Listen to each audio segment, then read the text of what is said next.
नमस्कार आप सभी को। शिखर के ऑनलाइन प्लेटफॉर्म पर आप सबका एक बार फिर से स्वागत है। जैसे कि हमारी जो श्रृंखला चली आ रही है, लोअर पीसीएस के प्री एग्जाम को देखते हुए, पुलिस कांस्टेबल के एग्जाम को देखते हुए, लेक्चरर स्क्रीनिंग पेपर को देखते हुए हमने इस श्रृंखला को शुरू किया है। सभी विषयों की श्रृंखला आपके बीच होगी। आई होप कि आप सब लोग लाभान्वित हो रहे होंगे। आज इसी क्रम में मैं जीएस के सभी सब्जेक्ट्स के मिक्स क्वेश्चनों के साथ आपके बीच आया हूं। पहला क्वेश्चन स्क्रीन पर इस प्रकार है, देखिए जरा। पहला प्रश्न है कि भारत में रहने वाला जो ब्रिटिश नागरिक जो है वो दावा नहीं कर सकता है। मतलब जो भारत में ब्रिटिशर्स हो या कोई भी विदेशी नागरिक हो जो भारत का नागरिक नहीं है, वो भारत में दावा नहीं कर सकता है। नहीं, ये बड़ा इंपॉर्टेंट है कि किसी भी प्रश्न में हाँ पूछा है या नहीं पूछा है। आप कई बच्चों के एग्जाम में क्वेश्चन गलत हो जाते हैं। हाँ पूछ रखा होता है आप नहीं सोचते हो, या नहीं पूछ रखा होता है क्वेश्चन में आप हाँ सोच लेते हो। इसलिए सबसे पहले प्रश्न में उस चीज को गोला कर दीजिए जो ये पूछना चाह रहा है। तो ये नहीं पूछना चाह रहा है व्यापार और व्यवसाय की स्वतंत्रता का अधिकार, विधि के समक्ष समता के अधिकार का, जीवन और व्यक्तिगत स्वतंत्रता की सुरक्षा के अधिकार का, या धर्म की स्वतंत्रता के अधिकार का। देखो, धार्मिक स्वतंत्रता का अधिकार आर्टिकल 25 में है, 25 से शुरू होता है। जीवन और व्यक्तिगत स्वतंत्रता की सुरक्षा का अधिकार आर्टिकल 21 अनुच्छेद 21 में है। विधि के समक्ष समता का अधिकार आर्टिकल 14 में है। और व्यापार और व्यवसाय की स्वतंत्रता का अधिकार आर्टिकल 19 में है, आर्टिकल 19 में है। अब ये बोल रहा है कि जो विदेशी नागरिक है उसको कौन सा अनुच्छेद प्राप्त नहीं है। आपको पता होगा कि कुछ मौलिक अधिकार या कुछ आर्टिकल्स मौलिक अधिकार के ऐसे हैं जो केवल भारत के नागरिकों को प्राप्त है, जो व्यक्तियों को प्राप्त नहीं, जो सिर्फ भारत के नागरिकों को प्राप्त है। जैसे आर्टिकल 15 में जो हम बात करेंगे वो केवल नागरिकों के लिए है। आर्टिकल 16 में हम जो बात करेंगे वो भी नागरिकों के लिए है। आर्टिकल 19 में हम जो बात करेंगे वो भी नागरिकों के लिए है। आर्टिकल 29 में हम जो बात करेंगे वो भी नागरिकों के लिए है। और आर्टिकल 30 में हम जो बात करेंगे वो भी नागरिकों के लिए है। 15, 16, 19, 29, 30। जबकि आर्टिकल 14 से लेकर अनुच्छेद 32 तक एक्चुअल जो मौलिक अधिकार है, वैसे तो 12 से 35 तक में है, लेकिन एक्चुअल जो मौलिक अधिकार है 12 से 35 के बीच में सारे अधिकार व्यक्तियों और नागरिकों को प्राप्त है। लेकिन 15, 16, 19, 29, 30 इन आर्टिकल्स में हम जो भी बात कहेंगे वो केवल भारत के नागरिकों को प्राप्त है। इसलिए इसका सही ऑप्शन सही क्या हो जाएगा? ऑप्शन ए, क्योंकि आर्टिकल 19 केवल भारत के नागरिकों की बात करता है और आर्टिकल 19 में ही है व्यापार और व्यवसाय की स्वतंत्रता का अधिकार। क्लियर हो गई बात? तो पहले क्वेश्चन का आंसर क्या हो जाएगा? Option A.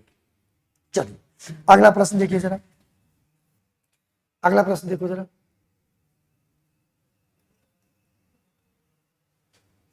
आंसर भी देते रहे हुए हैं।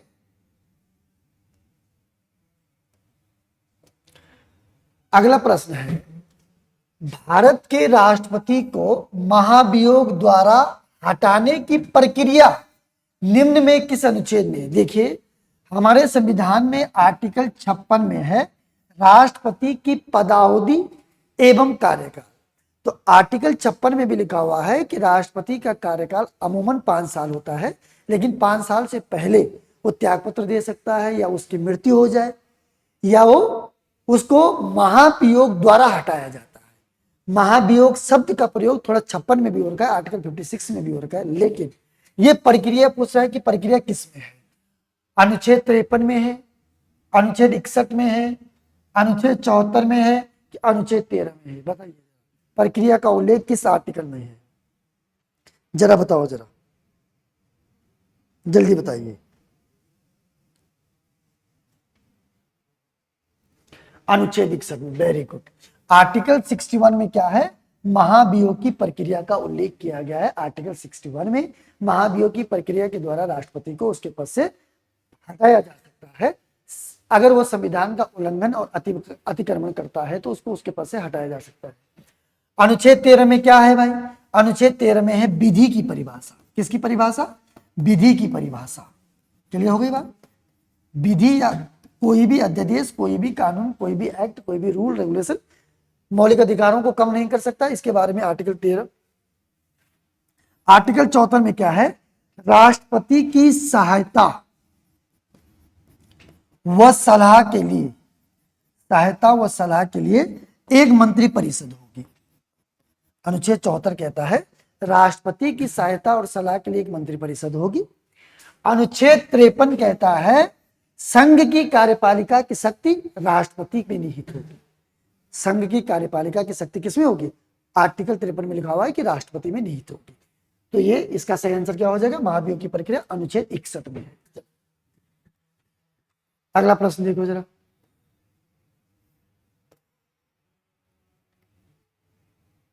देखिए अगला प्रश्न देखो जरा है।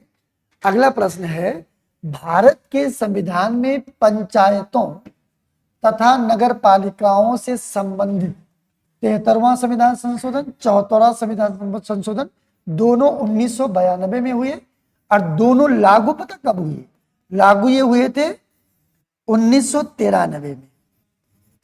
पंचायती राज दिवस 24 अप्रैल यानी कि 24 अप्रैल 1993 को पंचायती राज व्यवस्था लागू हुई और 1 जून 1993 को क्या हुआ, नगर पालिकाओं से संबंधित प्रावधान लागू हुए। संवैधानिक संशोधन जब हुए थे उस समय भारत के प्रधानमंत्री कौन थे, ये कह रहा है कि जब संविधान में 73वां और 74वां संविधान संशोधन हुआ तो उस समय देश के प्रधानमंत्री कौन थे, राजेंद्र प्रसाद जी थे, इंदिरा गांधी जी से, चौधरी चरण सिंह जी थे कि पीवी नरसिम्हा राव थे, आपने बताना है कौन थे। आपको पता है कि राजेंद्र प्रसाद लगभग 1984 से लगभग 88-89 तक रहे, लगभग ना। इंदिरा गांधी 1966 से 77 और फिर 80 से लगभग 84 तक रही, 2 बार रही। चौधरी चरण सिंह जी कुछ महीनों के लिए बने 1980 में कुछ महीनों के लिए, 2-4 महीनों के लिए। और पीवी नरसिम्हा राव 1990 से लगभग ले रहे, तो 92, 93, 94 यही थे। तो पीवी नरसिम्हा राव उस समय प्रधानमंत्री थे देश के, जिस समय संविधान में 73वां और 74वां संविधान संशोधन किया गया। तो इसका सही जवाब होगा ऑप्शन डी। क्लियर हो गई बात। चलिए अगला प्रश्न देखिए। अगला प्रश्न है नटाल कांग्रेस की स्थापना किसने की थी। नटाल कांग्रेस कई बार एग्जाम में पूछा जाता है, देखिए जरा, महात्मा गांधी, भीमराव अंबेडकर, बीजी तिलक या मोतीलाल नेहरू। नटाल कांग्रेस की स्थापना किसने की थी। आपको पता है कि नटाल कांग्रेस की स्थापना साउथ अफ्रीका में की गई थी 1894 के आसपास। और किसने की थी, महात्मा गांधी ने। नटाल कांग्रेस की स्थापना 1894 में साउथ अफ्रीका में महात्मा गांधी के द्वारा की गई थी। चल अगला प्रश्न देखिए जरा।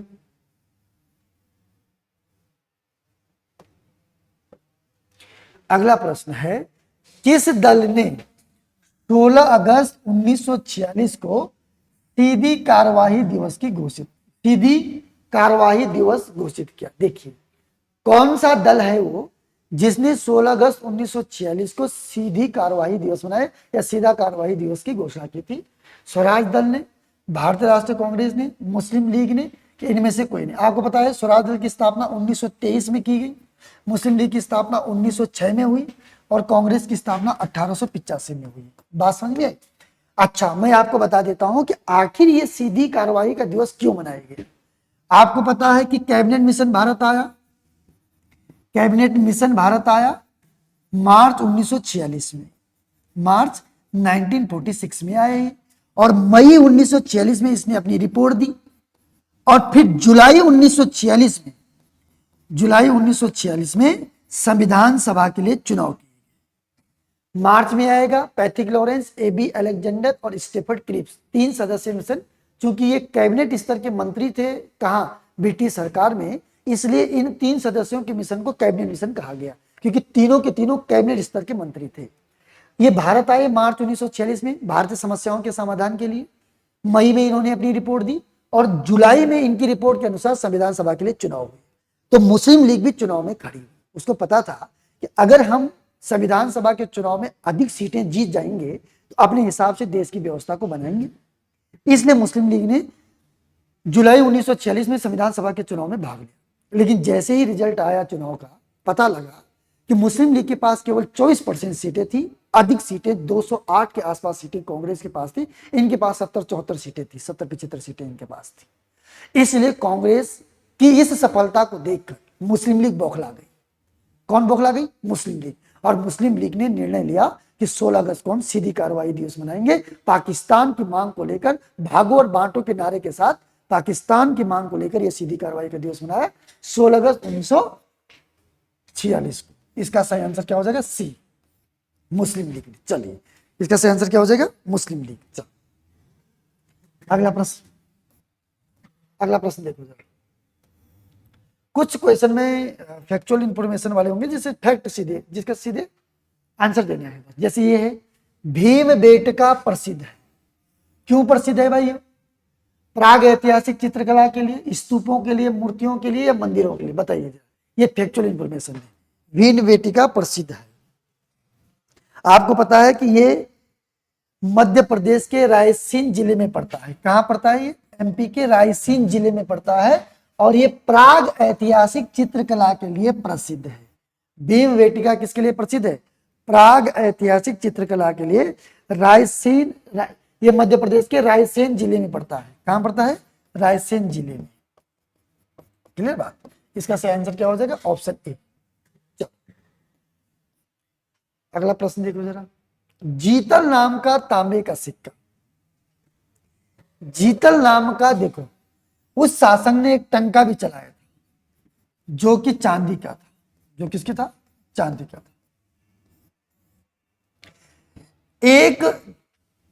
एक टंका बराबर 48 जीतल होता था। 48 जीतल होता था। एक टंका बराबर 48 जीतल होता था। टंका चांदी का था और जीतल तांबे का था। किसने चलाया? मोहम्मद बिन तुगलक ने, अलाउद्दीन खिलजी ने, बलबन ने कि इल्तुतमिश ने? बताइए जरा इसका जवाब। आसान प्रश्न है। इल्तुतमिश ने। Very good. जिसका आंसर डी है वो बिल्कुल सही है। इल्तुतमिश ने चलाया था ये। इल्तुतमिश को गुलाम वंश का वास्तविक संस्थापक भी मानते हैं।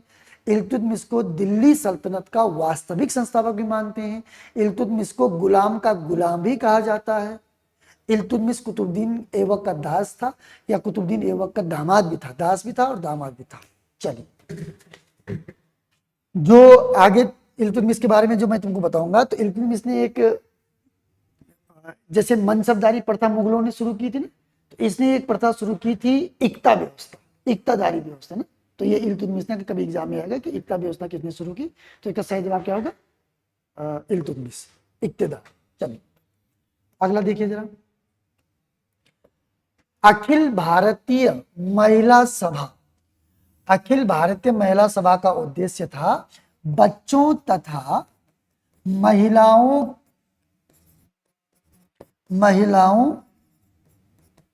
के शिक्षित विकास पर ध्यान देना। शिक्षित विकास को बढ़ावा देना। किस वर्ष इसकी स्थापना की गई? 1905 में, 1950 में, 1927 में कि 1930 में? जरा बताइए, किस वर्ष इसकी स्थापना की गई थी?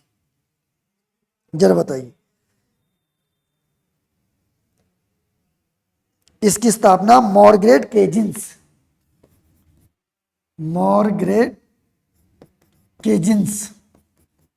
केजिंस ने की थी। इसकी स्थापना 1927 में। कब की थी? 1927 में। इसका सही आंसर हो जाएगा 1927, मार्गरेट केजिंस के द्वारा। किससे? मार्गरेट केजिंस के द्वारा। चलिए, अगला प्रश्न देखिए जरा।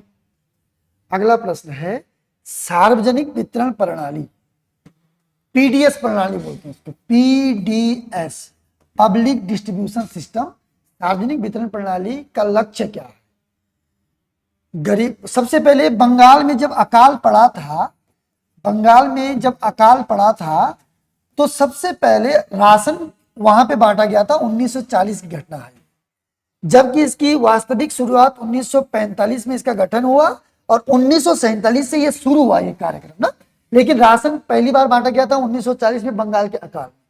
तो इसका लक्ष्य क्या है? गरीबों को खाद्य सुरक्षा उपलब्ध कराना है, जो जमाखोरी एवं कालाबाजी को रोकना है, व्यापारियों द्वारा अधिक मूल्य के लिए जाने से रोकने के लिए है, व्यापारियों द्वारा अधिक मूल्य लिए जाने से रोकने के लिए है, किसके लिए है? पीडीएस प्रणाली। और चौथा ऑप्शन है उपरोक्त सभी। तो इसका सही जवाब क्या हो जाएगा? उपरोक्त सभी, क्योंकि ये सब चीजों के लिए पीडीएस है। पीडीएस पब्लिक डिस्ट्रीब्यूशन सिस्टम, सार्वजनिक वितरण प्रणाली को हमने इसलिए लाया ताकि ये सब चीजें क्या मिल सके, लोगों को क्या सुविधा दिए जा सके। क्लियर हो गई बात? चलो अगला पॉइंट, अगला प्रश्न देखिए जरा। अगला प्रश्न है राष्ट्रीय स्वास्थ्य मिशन, राष्ट्रीय स्वास्थ्य mission NR national rural health mission किस पंचवर्षीय योजना में शुरू किया गया? नेशनल रूरल हेल्थ मिशन, तो आपको पता है कि ये लगभग 2005 में शुरू हुई थी। नेशनल रूरल हेल्थ मिशन, तो आपने बताना है कि कौन सी पंचवर्षीय योजना उस समय चल, छठी पंचवर्षीय योजना, 9वीं पंचवर्षीय योजना, 10वीं पंचवर्षीय योजना की 11वीं पंचवर्षीय योजना, बताइए। ये आसान प्रश्न है। तो आपको पता है कि ये 12 अप्रैल 2005 को शुरू की गई थी। 10वीं पंचवर्षीय योजना उस समय चल रही थी, क्योंकि 10वीं पंचवर्षीय योजना का कार्यकाल 2002 से 2007 था। 2002 से 2007 तक ये योजना चली। 11वीं 2007 से 2011 तक चलेगी, और 12वीं 2011 से 2007 से 2012, 7 और 5 12, और 12वीं चलेगी 12 से 17। चलो अगला प्रश्न देखो जरा।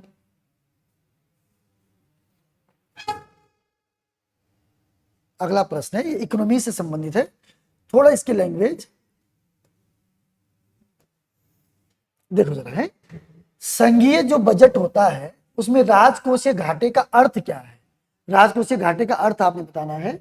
बजट घाटे और आंतरिक तथा बाह्य ऋण दान में निवल वृद्धि का योग, चालू व्यय और चालू राजस्व का अंतर, मुद्रीकरण घाटे और बजट घाटे का योग, या भारतीय रिजर्व बैंक से संघ सरकार द्वारा किए गए ऋण दान में हुई निवल वृद्धि में है।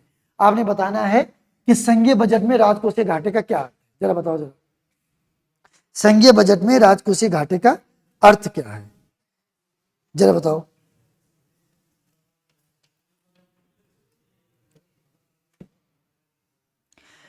घाटा कब होता है? कि जब हम योजना बनाते हैं, और योजना जो हमारे पास अमाउंट होता है, उस अमाउंट को जब हम योजना के तरीके से खर्च करते हैं, और तब जब खर्चा ज्यादा हो जाता है और अमाउंट कम बचता है, या अमाउंट से ज्यादा खर्चा हो जाता है। मैंने 100 रुपए मेरे पास है और मैंने खर्चा कर दिया 200 रुपए का, तो 100 रुपए का जो माइनस आया, वो जो घाटा है, उसी को बोलते हैं घाटा, राजकोषीय घाटा। तो इसका सही आंसर क्या हो जाएगा? ऑप्शन ए, बजट घाटे और आंतरिक तथा बाह्य जो ऋण दान है, उसमें जो निविल वृद्धि जो होती है, उसका जो योग है, उसी को कहते हैं राजकोषीय घाटा। क्लियर हो गई बात? इसका पहला ऑप्शन सही होगा। चलिए अगला प्रश्न देखो जरा।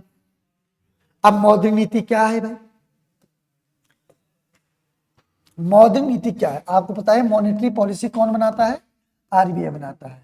और आपको पता है कि मौद्रिक नीति दो प्रकार की होती है, एक होती है महंगी मौद्रिक नीति, एक होती है सस्ती मौद्रिक नीति। अगर महंगी मौद्रिक नीति बनेगी तो मार्केट में क्या होगा? मंदी की स्थिति आएगी।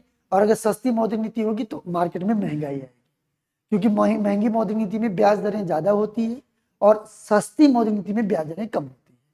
तो आपने बताना है कि राजकोषीय नीति का विपरीत होता है, या प्रभावी मांग को नियंत्रित करने हेतु प्रत्यक्ष उपाय होते हैं ये, या मंदी के दौरान अधिक प्रभावी, या राजकोषीय नीति का पूरक होता है। बताइए जरा मौद्रिक नीति क्या होती है, जल्दी बताओ जरा। प्रभावी मांग को नियंत्रित करने हेतु प्रत्यक्ष उपाय होते हैं। जो प्रभावी मांग मार्केट, मैंने कहा ना कि दो प्रकार की मौद्रिक नीति होती है। अगर सस्ती मौद्रिक नीति होगी तो मार्केट में क्या होगा? सस्ती में क्या होगा? महंगाई होगी, और महंगी होगी तो मंदी की स्थिति होगी। चलिए, हैली धूमकेतु, ये प्रश्न बहुत बार एग्जाम में आया है कि हैली धूमकेतु जो है वो अंतिम बार कब दिखाई दिया? 1972 में, 1975 में, 1962 में, या 1986 में? ये कई बार ये प्रश्न पूछा गया है। तो आपने बताया कि पहली बार कब देखा गया, तो इसका सही आंसर होगा पहली बार देखा गया था 1986। ठीक है, अगला प्रश्न देखो जरा। है शिव समुद्रम, ये क्या लिखा हुआ, समुद्रम, शिव समुद्रम जो जल प्रपात है वो किस नदी पर स्थित है, और आपने बताना किस राज्य में भी है वो, चंबल नदी पर है, कृष्णा नदी पर है, कावेरी नदी पर है कि गोदावरी नदी पर। शिव समुद्रम जलप्रपात बताइए जरा किस नदी पर है और कौन से राज्य में है। चलो ये मैं बता देता हूं आपको, ये कर्नाटक में है। कहां पर है ये, कर्नाटक में। किस नदी पर है, कावेरी नदी पर, बिल्कुल सही। जिसका ऑप्शन सी है वो बिल्कुल सही है, कावेरी नदी पर है ये। चलिए अगला प्रश्न देखो जरा। यहूदी जो थे, यहूदी किसके साम्राज्य के समय भारत आए थे? यहूदी कब भारत आए थे? भारत में चोल वंश चल रहा था, चेर वंश चल रहा था, पांड्य वंश चल रहा था कि विजयनगर वंश चल रहा था जिस समय यहूदी भारत आए? बताओ जरा, ये भी फैक्ट है, जल्दी बताइए जरा। यहूदी किसके कार्यकाल में भारत आए?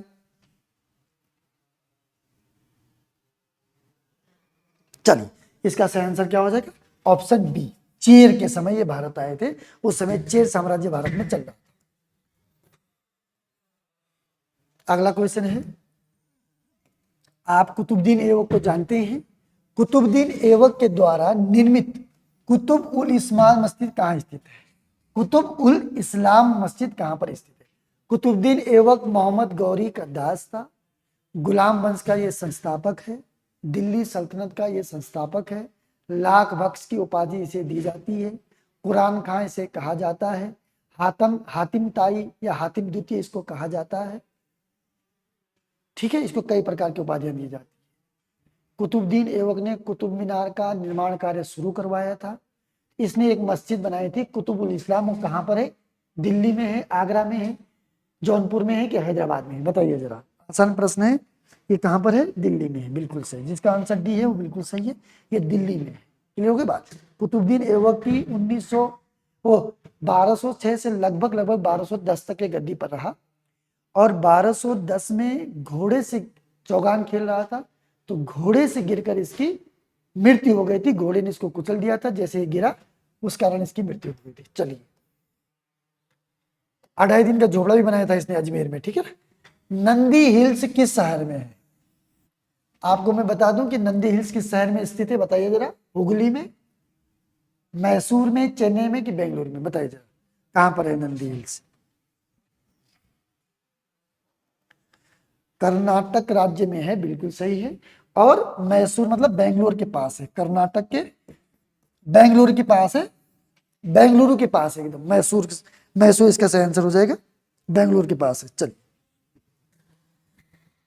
अगला प्रश्न, इलाहाबाद स्थित अल्फ्रेड पार्क, इलाहाबाद स्थित अल्फ्रेड पार्क किसकी शहादत के लिए प्रसिद्ध है? गणेश शंकर विद्यार्थी, अशफाक उल्लाह खां, चंद्रशेखर आजाद और राम प्रसाद बिस्मिल? जरा बताइए। आपको पता है जब केंद्रीय असेंबली बम कांड हुआ, भगत सिंह और बटुकेश्वर दत्त ने बम फोड़ दिया, तो इनका एक संगठन था HSRA, Hindustan socialistic Republican association, जो पहले HRA के नाम से जाना जाता था, हिंदुस्तान रिपब्लिकन एसोसिएशन। 1928 में इसका नाम चेंज कर दिया गया और इसका नाम हो गया HSRA, Hindustan socialistic Republican association.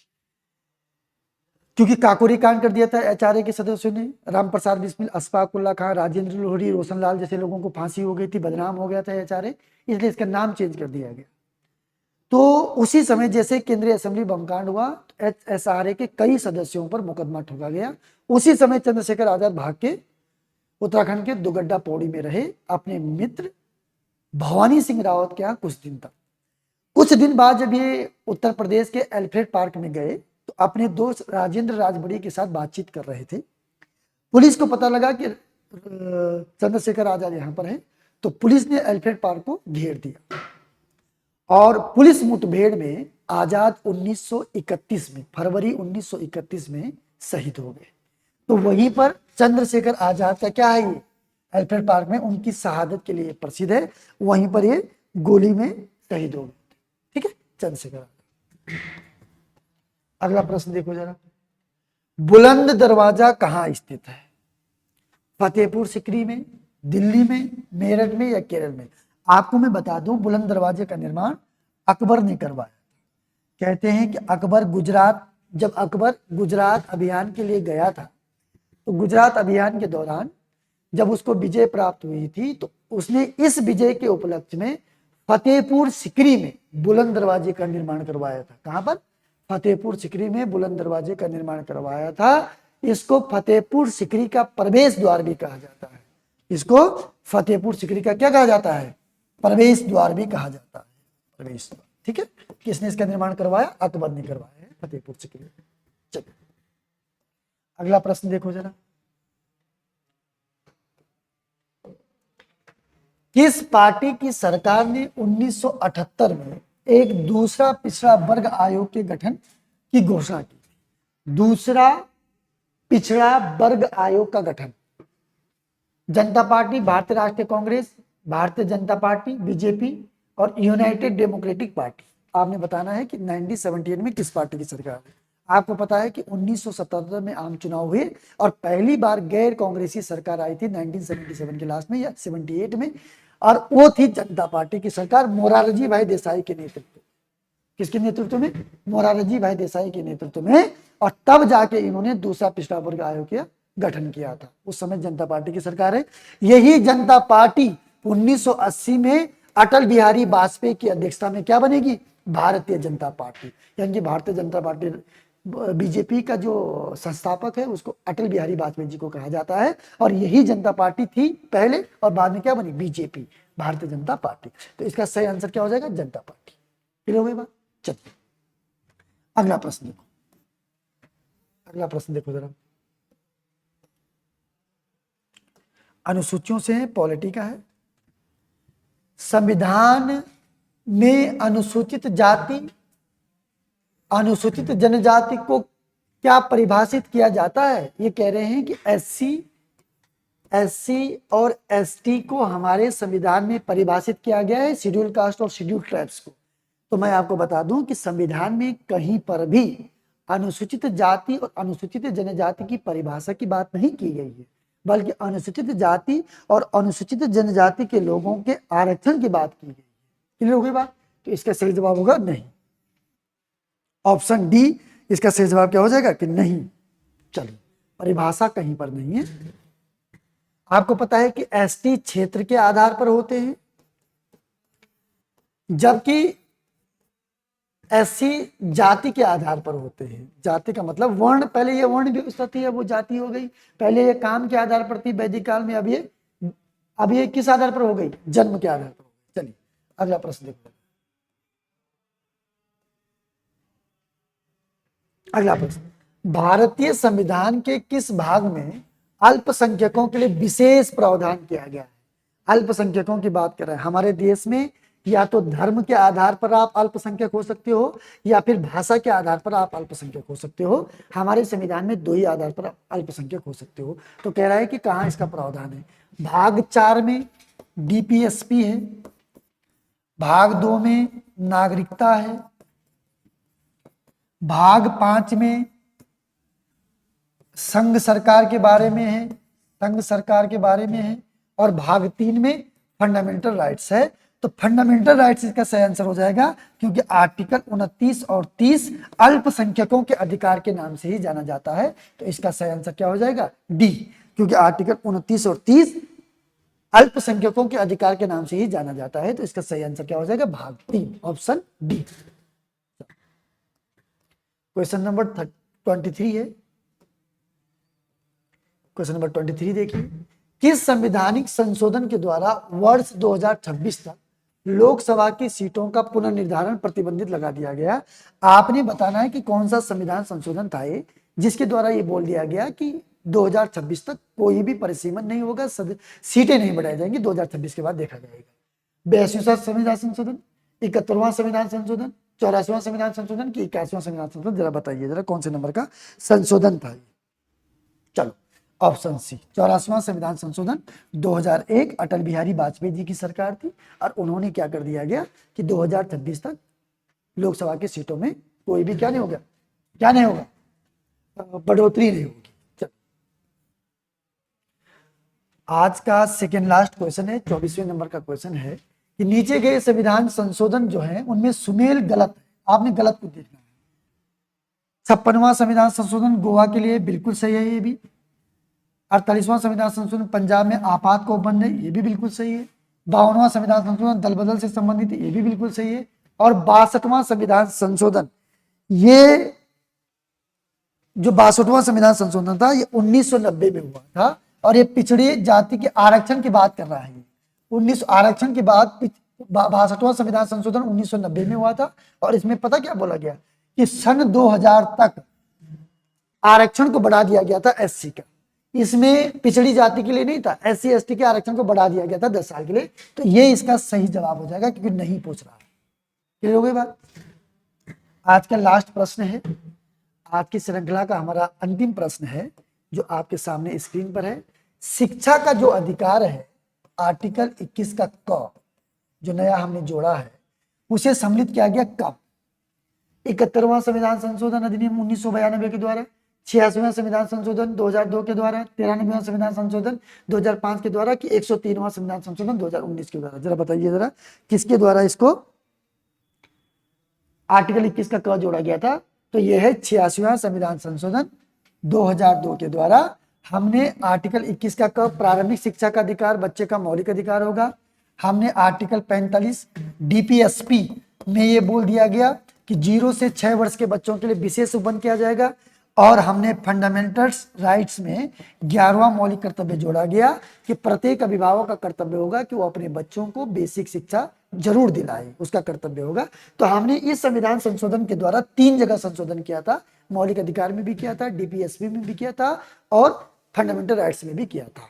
तो इसका आर्टिकल 21 का क जोड़ा था हमने आर्टिकल 21 में, आर्टिकल 21 के क में मौलिक अधिकार में कि प्रारंभिक शिक्षा का अधिकार। चलिए, ये श्रृंखला आज हम यहीं पर विराम देते हैं।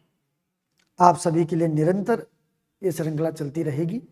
शिखर परिवार आपके घर तक पहुंचेगा। सुबह शाम हम आपको ये श्रृंखला, चाहे जीएस की हो, चाहे उत्तराखंड की हो, चाहे हिंदी की हो, चाहे रीजनिंग की हो, निरंतर आती रहेगी, और आप सभी लाभान्वित होंगे। आप सब इस वीडियो का लाभ उठा रहे होंगे। आपका एग्जाम बहुत अच्छा हो, ऐसा हमारा प्रयास है। चलो, बहुत बहुत शुभकामनाएं, धन्यवाद।